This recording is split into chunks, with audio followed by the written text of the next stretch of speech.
छोड़ो, कब आएंगे? नहीं आने तो कोई जरूरत भी नहीं है। क्वेश्चन मेरा है, कल जो मैंने ये वाला क्वेश्चन तुम्हें दिया था, ये अभी नहीं करा रहा मैं।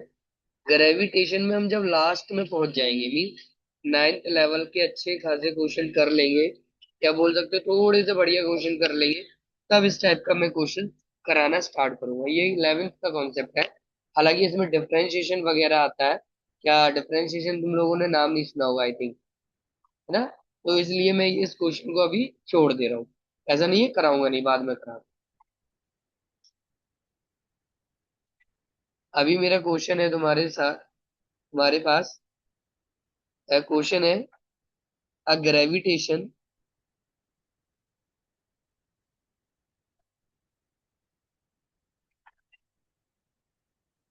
a gravitational field is present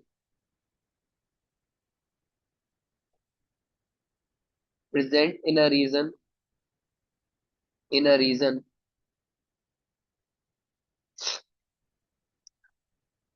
and mass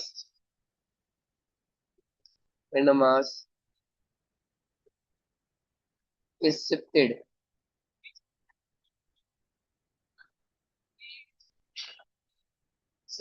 from A to B, A to B through path as shown as shown if W1, comma W2 and W3 represent the work done by the by the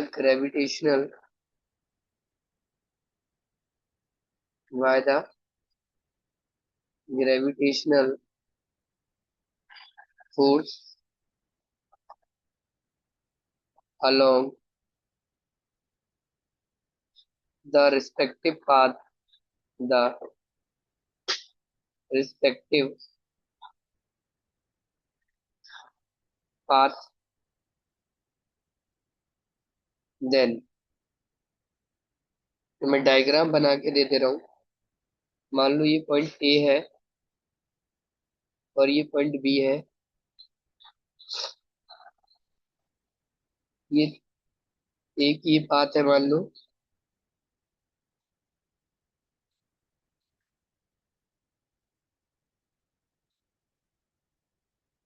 एक ये path है, मान लो।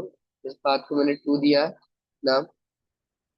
और एक ये path है, मान लो।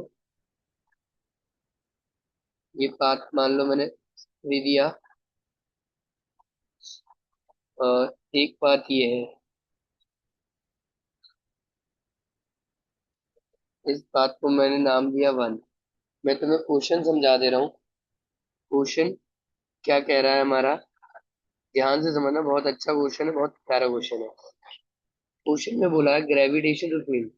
तो पहले बात कर लेते हैं ग्रेविटेशनल फील्ड क्या होती है। मैं इधर तुम्हें ग्रेविटेशनल फील्ड समझाता हूँ। मान लो कि ये एक एरिया है, ये एक एरिया है। और यहाँ मान लो मैं हूँ, इस पॉइंट ए पे मैं हूँ। अगर इस रेंज में, अगर देखो, ये रेंज है मेरी, मतलब इस रेंज में जो भी आएगा मेरे पास, मैं उसको मार सकता हूँ, मान लो। या इस रेंज में जो भी आएगा उस पर मेरा फोर्स लगेगा। अगर इस रेंज के बाहर कोई इधर होगा, मान लो इस रीजन पे होगा या इधर रीजन पे होगा, ये बहुत पास भी हो सकता है, इधर भी हो सकता है और इधर भी। सेम चीज इधर भी हो सकता है और इधर भी। मतलब अगर इस रेक्टेंगल के अंदर जितने भी लोग रहेंगे, उनके उनके ऊपर मेरा एक फोर्स लगेगा। क्या लगेगा, फोर्स। और वो एक रेंज के अंदर है, जब फोर्स एक रेंज के अंदर होता है, ये किसी पर्टिकुलर रेंज में होगा, तो वो उसकी फील्ड बन जाती है। क्या बन जाती है, फील्ड। तो उसको हम बोलेंगे ग्रेविटेशनल फील्ड। क्या सबको ग्रेविटेशनल फील्ड समझ में आया, क्या मतलब होता है? फॉर एग्जाम्पल, अभी तुम लोग क्लासेस ले रहे हो अपने घर से, तो मैं तुम्हें सिर्फ बोल सकता हूँ, समझा सकता हूँ, डांट सकता हूँ, लेकिन मार नहीं सकता, क्योंकि तुम मेरे रेंज में नहीं हो। लेकिन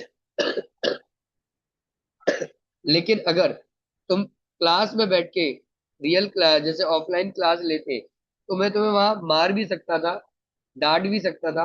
अब मैं तुम्हें मार सकता था, मतलब तुम मेरी रेंज में हो, तो वो मेरी फील्ड बन जाएगी। जब मेरे तुम रेंज में नहीं रहोगे, तो वो मेरी फील्ड नहीं बनेगी। ऐसी चीज, जब कोई किसी के रेंज में हो और वो ग्रेविटेशनल फोर्स लगेगा, तो वो ग्रेविटेशनल फील्ड बन जाएगी। क्या ये बात समझ में आई तुम लोगों को? बताओ जल्दी। Yes sir. ठीक। और बच्चों का नहीं पता। अब क्वेश्चन में बोला है तुमसे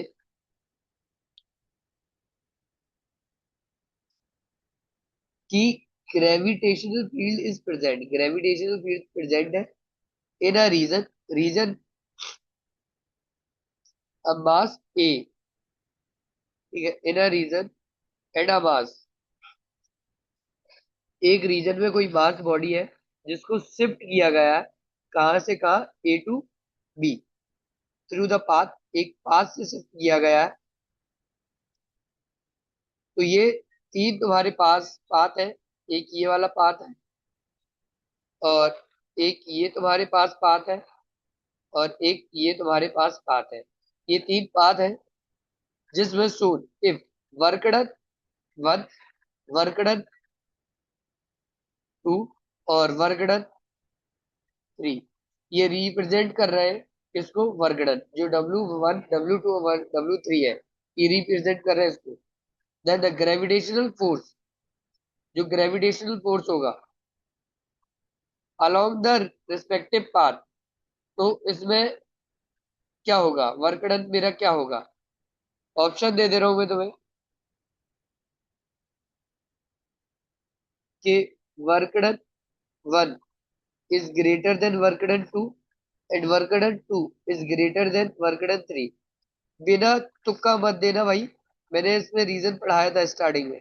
work done is equal to work done 2, work done 2 is equal to work done 3। C option, work done 1 is greater than work done 2 और work done 2 is greater than work done 3।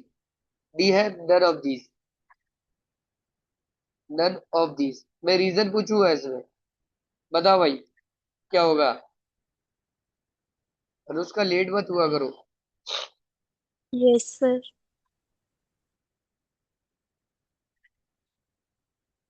बताओ भाई।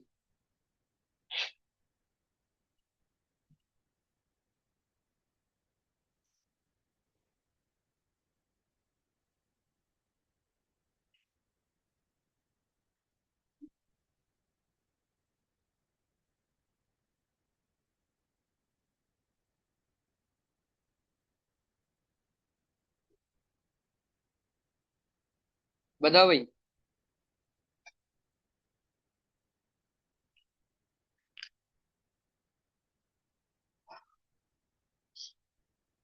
बताओ जल्दी।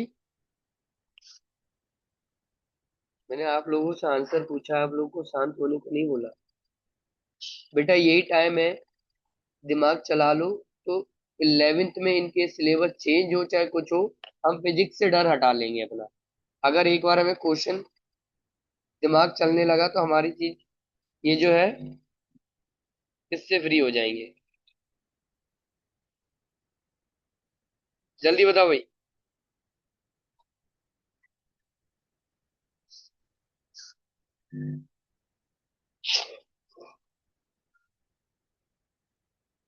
Message मत किया करो please यार। शायद ए होगा, रीजन बताओ, शायद मत लगाया करो यार तुम लोग ये। शायद आयद वाला कॉन्सेप्ट नहीं चाहिए। आपने जो रेंज पढ़ाया है वो समझ नहीं आई। कौन सी रेंज पढ़ाई बेटा मैंने? मैंने अभी रेंज कौन सी अरे बताई? सर, आप अभी बता रहे थे ना कुछ, वो मैंने सुन नहीं पाया, दोबारा बता दोगे? कौन सा? मेरे को भी तो इससे पता। पहले जो बता रहे थे ना आप, सॉरी, रेंज नहीं, कुछ और बता रहे थे आप। अभी मेरे को याद आएगा तो मैं समझा दूंगा। सर आंसर तो ए होगा मेरे ख्याल से अभी। बेटा ख्याल नहीं लगता फिजिक्स में। जब जब आप ख्याल लगाओगे तो ये मान के चलो 99.99% आप गलत आंसर दे रहे हो। कॉन्सेप्ट चलेगा बिना कॉन्सेप्ट? गलत है भाई आशु। आंसू देख रहा हूं मैं। आंसर गलत है आपका। रीजन बता सकते हो क्यों? आपका आंसर ए क्यों आया?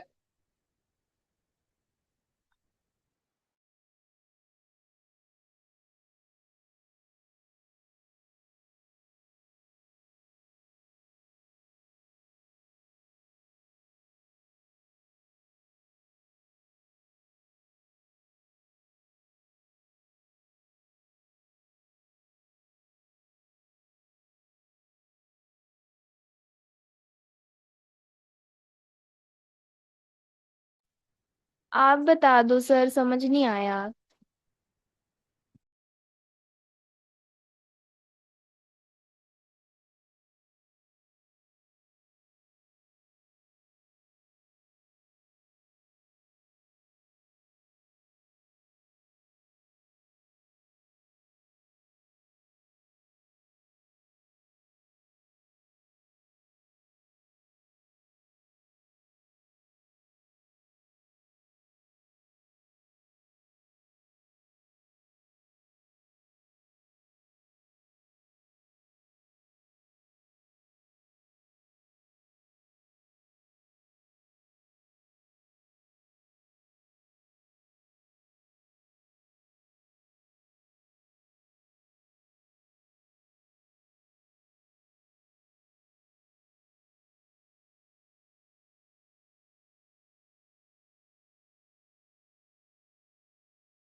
सॉरी म्यूट था। जब मेरा देखो मैंने क्या लिखा था वहां कि पाथ इंडिपेंडेंट है। पाथ इंडिपेंडेंट का मतलब क्या होता है? पाथ इंडिपेंडेंट का मतलब होता है कि वो पाथ पे डिपेंड नहीं करेगा। अगर कोई चीज पाथ पे डिपेंड नहीं करती तो उसका वर्क डन भी तो बराबर ही होगा। आया समझ? ये क्वेश्चन आया समझ? जल्दी बताओ।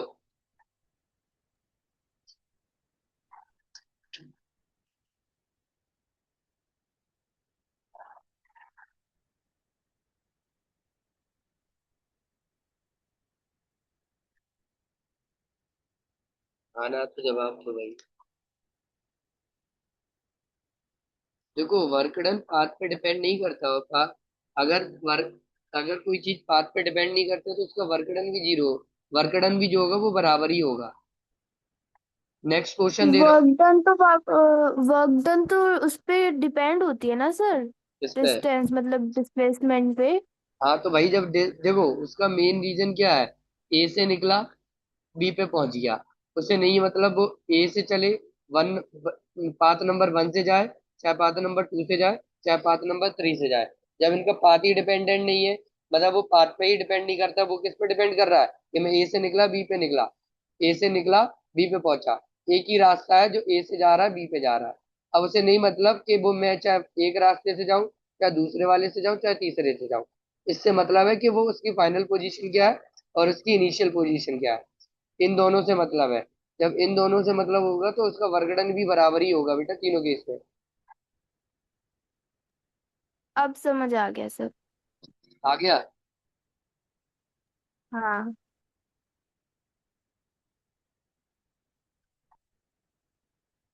नेक्स्ट क्वेश्चन है।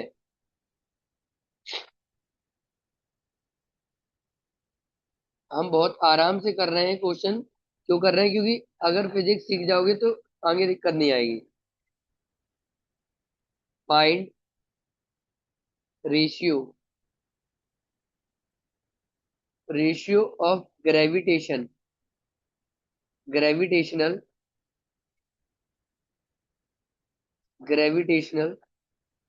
Force on 1 kg and 80 kg is. Option है तुम्हारे पास 80:1, 80:1, बी है 1:80, सी है 2:8 और डी है नन ऑफ दीज। बताओ भाई क्या आएगा। दिमाग लगाना, ऐसे ही आंसर मत है।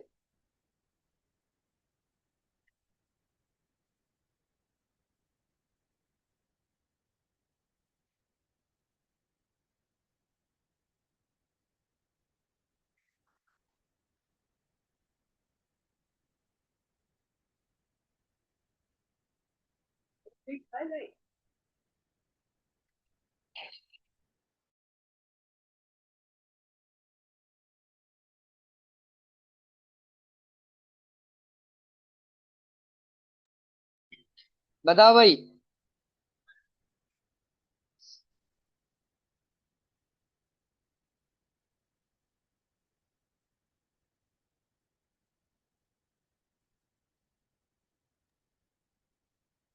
सर बी होगा आंसर।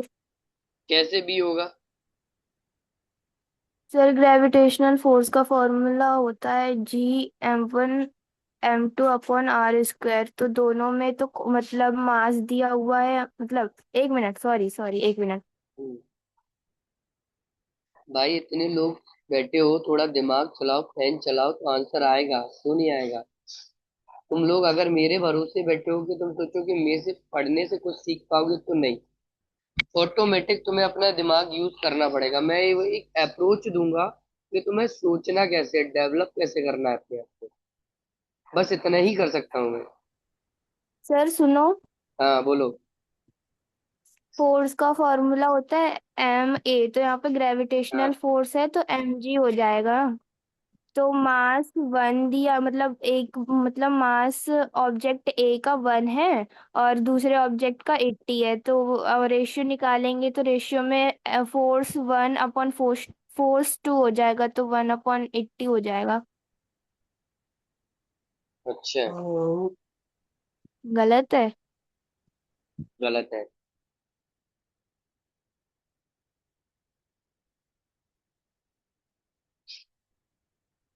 और कोई बताओ भाई।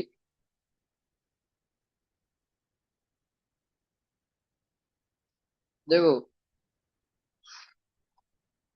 सॉल्यूशन। अगर मेरे को ग्रेविटेशनल फोर्स चाहिए इन दोनों का, अगर ये मास m1 है और ये मास m2 है, ये 1 kg का है और ये 80 kg है। मान लो मैं इस पे इसके अकॉर्डिंग फोर्स निकालूं। फोर्स जब इस F1 निकालूंगा तो जी m1 m2 में r², जो कि कितना आएगा, G × 1 × 80 में r²। और फिर अगर मैं इससे निकालूं फोर्स, तो F2 = G m1 m2 में r²। तो G m1 हो गया ये वाला स्टैंड, 80 × 1 में जब मैं दोनों फोर्स का रेशियो निकालूंगा, F1/F2, तो वैल्यू रखोगे G × 1 × 80 में G × 1 × 80 में 1 दोनों वैल्यू सेम है। इससे ये पूरी वैल्यू कट जाएगी, इससे ये पूरी वैल्यू कट जाएगी। तो आंसर आया मेरा F1/F2 1/1। तो इनका जो रेशियो आएगा वो आएगा 1:1। इधर आंसर जो होगा वो होगा नन ऑफ दीज। क्या होगा, नन ऑफ दीज।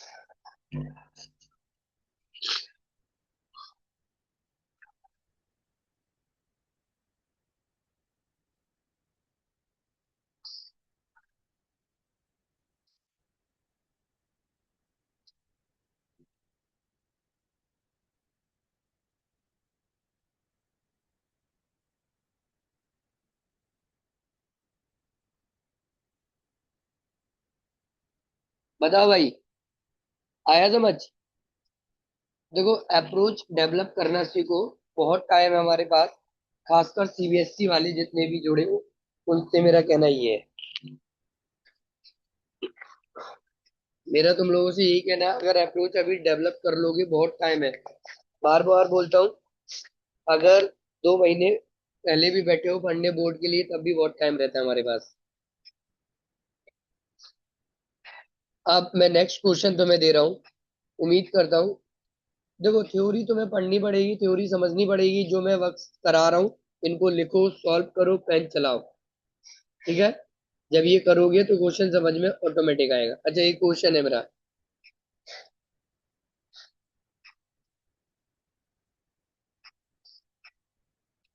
क्वेश्चन है मेरा, force of gravitation, force of gravitation between two masses, masses is found to be F in vacuum, in vacuum, if if both the masses, if both the masses are are dipped dipped in water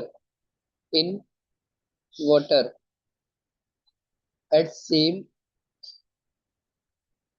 distance,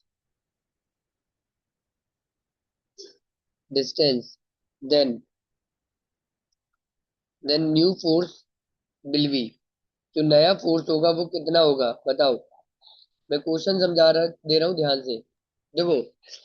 कभी भी एक तो demotivate मत हुआ करो, अगर हम पे फिजिक्स नहीं बन रही, कोई दिक्कत नहीं है। फिजिक्स एक्चुअल में थोड़ा टफ है, मैं ये नहीं कहूंगा फिजिक्स इजी है ना, लेकिन एक कॉन्फिडेंट हुआ होके रहा करो। नहीं बन रही, कोई दिक्कत नहीं, हम प्रैक्टिस करेंगे, मेहनत करेंगे, बनेगी। और बार बार बोलता हूँ, कोई बच्चा वीक नहीं होता, कमजोर नहीं होता, गधा नहीं होता। बस दिक्कत कहाँ आती है, हमारे बेसिक बहुत कमजोर है। 8 तक जो तुम करके आए वो बहुत गंदा पढ़ के आए हो, इसके कारण तुम्हें 9th में बहुत सफर कर रहे हो। तो उस बेसिक पे कमांड करो आराम से, टेक योर टाइम। फिर उसके बाद आराम से जब धीरे धीरे पेन चलाओ, दिमाग चलाओ, क्वेश्चन क्या होगा गलत होगा, इससे ज्यादा कुछ नहीं हो सकता। प्रैक्टिस करोगे चीजें आ जाएंगी। क्वेश्चन में बोला है मेरे से कि ग्रेविटेशनल फोर्स है दो मासेस के बीच में। मासेस कोई भी हो सकते हैं, M1 M2, यहाँ दे नहीं रखे तो हम मासेस दोनों मानेंगे सेम ही होंगे। ठीक है? उनके उनके बीच में जो फोर्स लग रहा है, उनके बीच में जो फोर्स लग रहा है वो F लग रहा है। कहाँ? वैक्यूम में। अगर वैक्यूम में, देखो, वैक्यूम में फोर्स F लग रहा है, तो मेरे को पूछा है in both cases, in both the masses, वही दो मासेस को मैं डिप कर दूं, किस में डिप कर रहा हूँ, किस में डिप कर रहा हूँ, किस में डिप कर रहा हूँ, वाटर में। At same water. Distance, at same distance. देखो, मैं मान के चल रहा हूँ कि अगर ये मास है कोई M1 और ये मास है कोई M2, इनका डिस्टेंस जो पहले था, मान लो डिस्टेंस था R1। R1 जब डिस्टेंस था तो इधर फोर्स लगने वाला था F1। तो सेम चीज इसी को मैंने,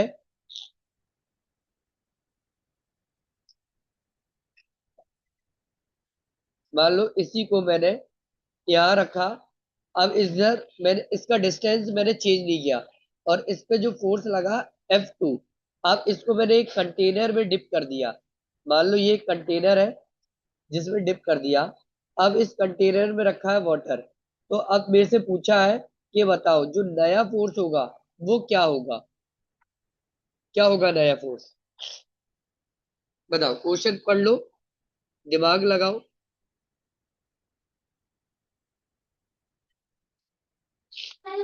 सर इक्वली हुआ। इक्वली होगा, क्यों होगा? क्योंकि ग्रेविटेशनल फोर्स मीडियम पर डिपेंड नहीं करती है। बहुत बढ़िया। आंसर क्या होगा इधर? एफ। बिकॉज, हाँ सही है आंसर। सब लोग म्यूट करो। सब लोग आंसर दिया करो तो अच्छा लगता है। आंसर क्या होगा इधर? Because, because it does not depend on medium. Medium पे डिपेंड नहीं करता। जिसको अभी भी थोड़ा कम समझ आ रहा है तो मेरा एक ही कहूंगा, पहले जो पहली वाली वीडियो उसको एटलीस्ट इतने बार देखो जितने बार तुम्हें समझ आ जाए। वो लेक्चर समझ में आ जाएगा तो फिर इसमें थोड़ी सी ग्रिप सीख जाओगे। ये आदत भूल जाओ कि एक ही बार में हमें चीजें समझ में आए।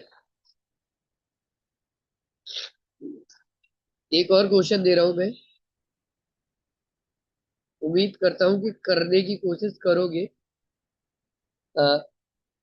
रीजन के साथ, बिना कोई तुक्के के। क्वेश्चन है मेरा, two sphere,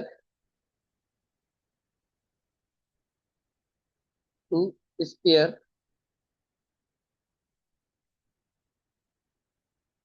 sphere of masses as small m and capital M are situated are situated in air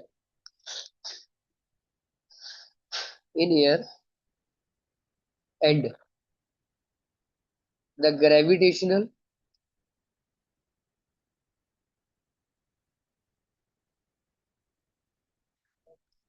force between them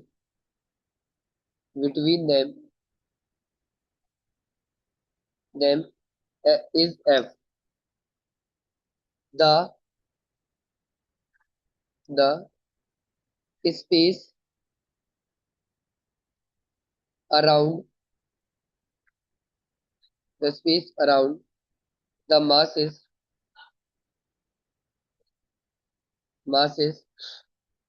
is now filled filled with a liquid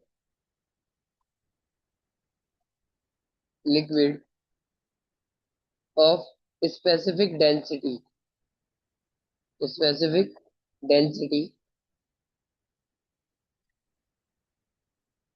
The gravitational force the gravitational force will now be। बताओ भाई answer क्या आएगा? दिमाग लगाना आराम से बहुत easy है।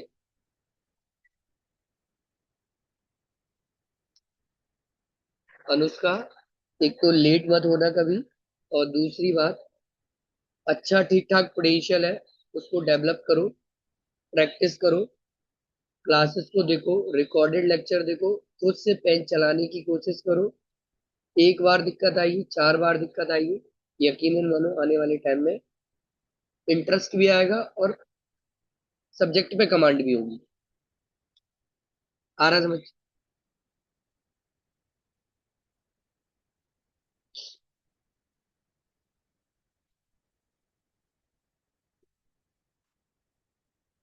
क्या बोला अनुष्का, समझ आया? Yes sir. करो उसको जरा।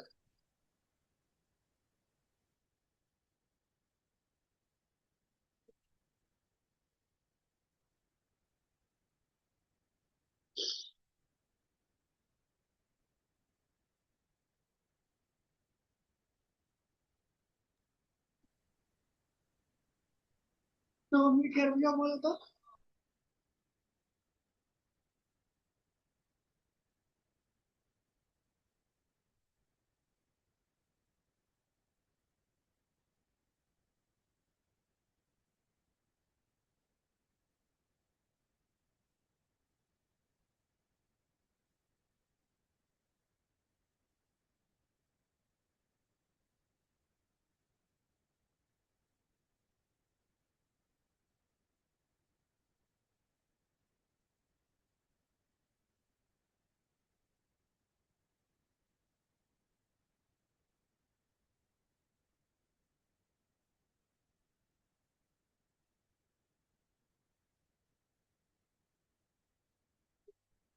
बताओ भाई आंसर क्या है इसका।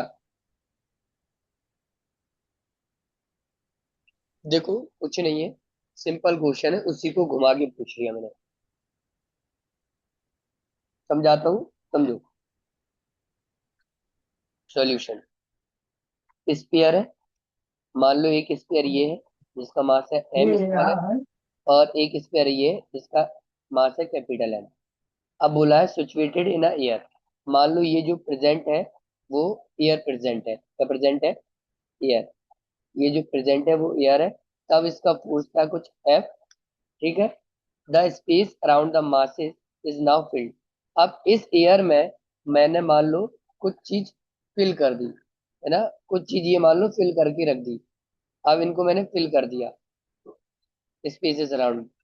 तो ऑफ अ लिक्विड, किसी लिक्विड से फिल किया, मान लो ये लिक्विड फिल कर दिया मैंने इसमें। Then the specific density, density यहाँ बस नाम डाल दिया, यहाँ इसका रूल नहीं था। फिर पूछा ग्रेविटेशनल फोर्स क्या होगा। भाई आंसर होगा, पहले जो फोर्स था मान लो F1, और अब जो फोर्स है F2, दोनों ही फोर्स बराबर होंगे, इक्वल होंगे। F1 और F2। रीजन क्या होगा, because of it does not depend on medium, it does not depend on medium. तुम्हें इस तरीके से सोचना होगा, मेरी तरीके से सोचना पड़ेगा, तभी तुम्हें चीजें समझ में आएंगी, अन्यथा चीजें समझ नहीं आने वाली। आ गया समझ।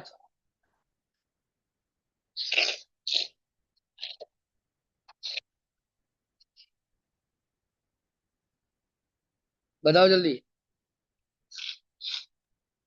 आ गया सर। सबको आ गया क्या। Yes sir.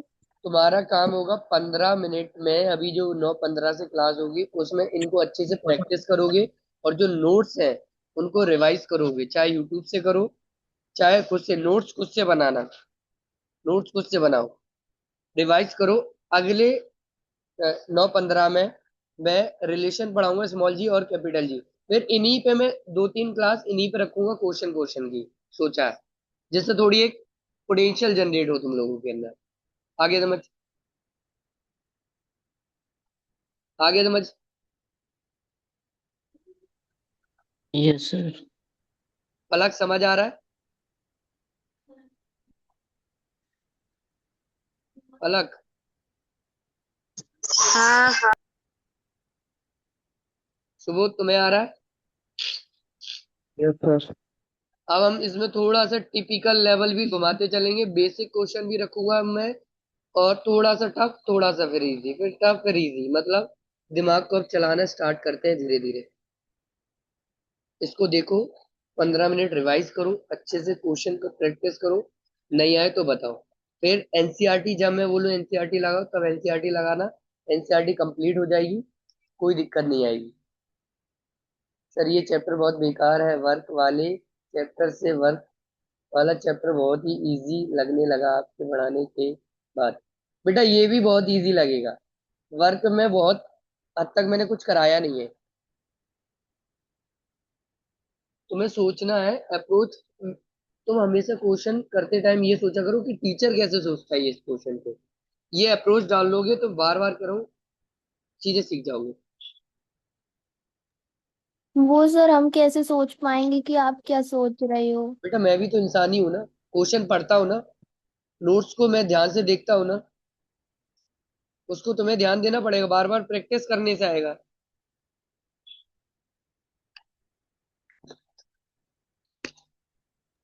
9:15 पे क्लास लोगे सर। हाँ लूंगा। हम्म,